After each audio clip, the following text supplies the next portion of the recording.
Your existence today is purely an accident. Because 230 million years ago, Earth experienced a rainstorm that lasted for 2 million years. And your ancestors were incredibly lucky not to drown. This isn't a joke. I mean this quite literally. Earth wasn't a blue planet back then. It was a rust-colored, scorched wasteland covered in deserts. The 7 continents were squished into a single mass called Pangaea. It was so massive that moisture couldn't reach its interior, leaving thousands of kilometers of completely barren land, without a proper drop of rain for tens of millions of years. And your ancestor was neither the main character nor a supporting role. They didn't even qualify as an extra. They were just a tiny creature hiding deep in a cave, shivering like a little mouse. Every single day, the first thing it did upon waking up was to check if it had been eaten the night before. Hello everyone, I'm Ancient Echoes. Making hardcore science content. Bluntly put, I settle old scores for the Earth. Digging up debts buried under rock layers for hundreds of millions of years. Rotten debts that everyone has forgotten. Turning the pages and reading them to you. Before I knew it, this channel has been running for over a month now. Looking back, there are already 40,000 pairs of eyes. Just as addicted to this planet as I am. Thank you all. In an era where patience has become a luxury, you are still willing to pause and join me in identifying the traces of life worn away by time. Special thanks to XC, who has been here since the channel started as a veteran founding stakeholder. I will always remember this kindness. If you also want to know how many times this planet has gone completely mad, welcome to join as my partner in crime. But for now, please erase from your mind that image of dinosaurs ruling the world. Because we aren't going to the Jurassic, nor the Cretaceous. We're going to a time when dinosaurs were still getting pushed around. The late Triassic. Let's meet the true masters of this scorched earth. The number 1 killer was the Rauisuchian. You can picture it as a crocodile that refused to crawl on its belly, and instead forced its 4 legs straight up to walk. 8 meters long. Weighing a ton. With a heavy, massive skull, and a mouth full of serrated teeth like steak knives. It ran like the wind. Steady and blazingly fast, even prey of its own size could be taken down in a single bite. If your ancestor dared to poke its head out in broad daylight, one bite, and the story of your bloodline would meet an early end. Ranking second was the Dicynodont. It had a horny beak on its mouth, framing 2 downward-pointing tusks. Its body was completely round, looking much like a rhino, for short legs supported its heavy frame.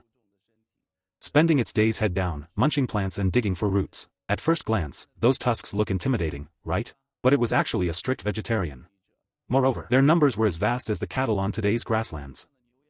Absolutely uncountable. They were the main food source for the Rauisuchians. The kicker is, this creature and your ancestor hiding in the cave were actually distant relatives. Both belonged to the mammal-like reptile branch. Except it had evolved into a massive, noticeable giant, while your ancestor was just a tiny mouse that didn't even qualify for a second glance. Coming in third was the Rhynchosaur. It had a beak like a parrot, and a plump body like a pig. Its head was flat and unusually wide, specialized in chewing hard, tough drought-resistant plants. It also used its hind legs to dig up dirt, to excavate tubers buried underground. Just how many of them were there? At certain fossil dig sites, of all the vertebrate bones found, more than half belonged to this species. Simply put, Rhynchosaurs were the free-roaming sheep of that era. Rauisuchians, Dicynodonts, Rhynchosaurs. Please remember these 3. They were the true rulers of this planet at the time. So where was your ancestor? Right beneath the feet of these 3, only the size of a palm, covered in fur. A little mouse that hid by day and scavenged by night. During the day, it hid in mud crevices playing dead and only dared to sneak out at night for bugs and scraps left by others. Fleeing at the sound of footsteps, retreating at an unfamiliar scent, bolting at the sight of a shadow sweeping across the ground. Pretty cowardly, wouldn't you say? But this was the most ancient survival algorithm of our mammal-like ancestors. No showing off, no direct confrontations. As long as you kept breathing, the story would have another page. By the way, dinosaurs back then weren't much better off than your ancestors. They were just small fry, about the size of a little dog. But no one could have expected that this tiny dinosaur, which had to yield to everyone, would one day trample the entire planet underfoot and rule for a full 160 million years. And the true turning point of everything happened deep within the Earth's crust around modern-day Canada. A mantle plume pierced through the Earth's crust, and magma surged out like a flood. Notice I used the words, like a flood. And even that is an understatement, because this eruption lasted for a full 5 million years. Along with the gushing magma, came trillions of tons of carbon dioxide. Earth was wrapped in a thick, heavy coat. And within just a few tens of thousands of years, temperatures skyrocketed by 4 to 7 degrees Celsius. Sounds like it's not much, right? But the last time Earth warmed by 4 degrees, sea levels rose by dozens of meters. This time was even more brutal. After the temperatures rose, seawater evaporated wildly, turning the atmosphere into a pressure cooker building up intense heat. Until one day, the lid couldn't hold it anymore, and burst open with a bang. The rain officially began to fall from that moment. It had no fangs, no claws. It didn't even have a shape. It was just ordinary rain. But what it accomplished was far more vicious than the teeth of a Rawasukian, because this rain didn't just pour down once and stop.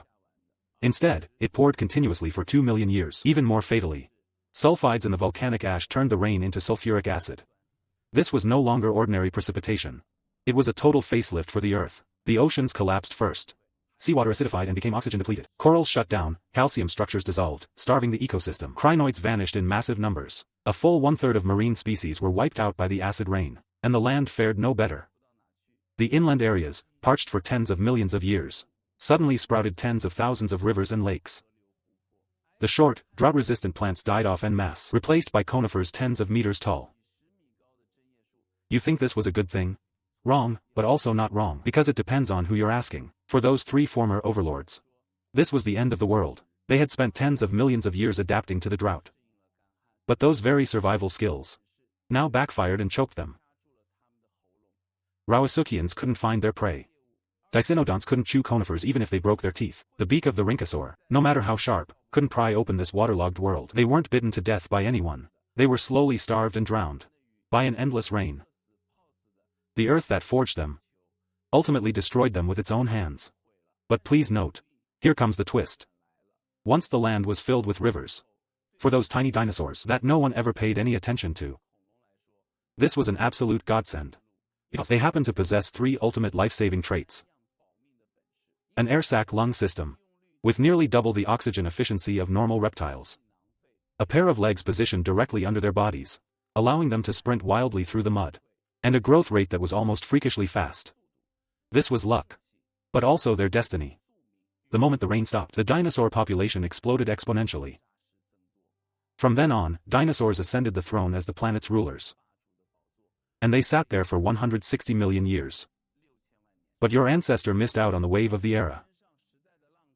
They could only continue to hide, continue to be ruled by fear, and continue living in the shadow of dinosaurs, until 66 million years ago, when an asteroid knocked the dinosaurs off their throne. And it was finally your turn. That seemingly most useless ancestor peeked its head out.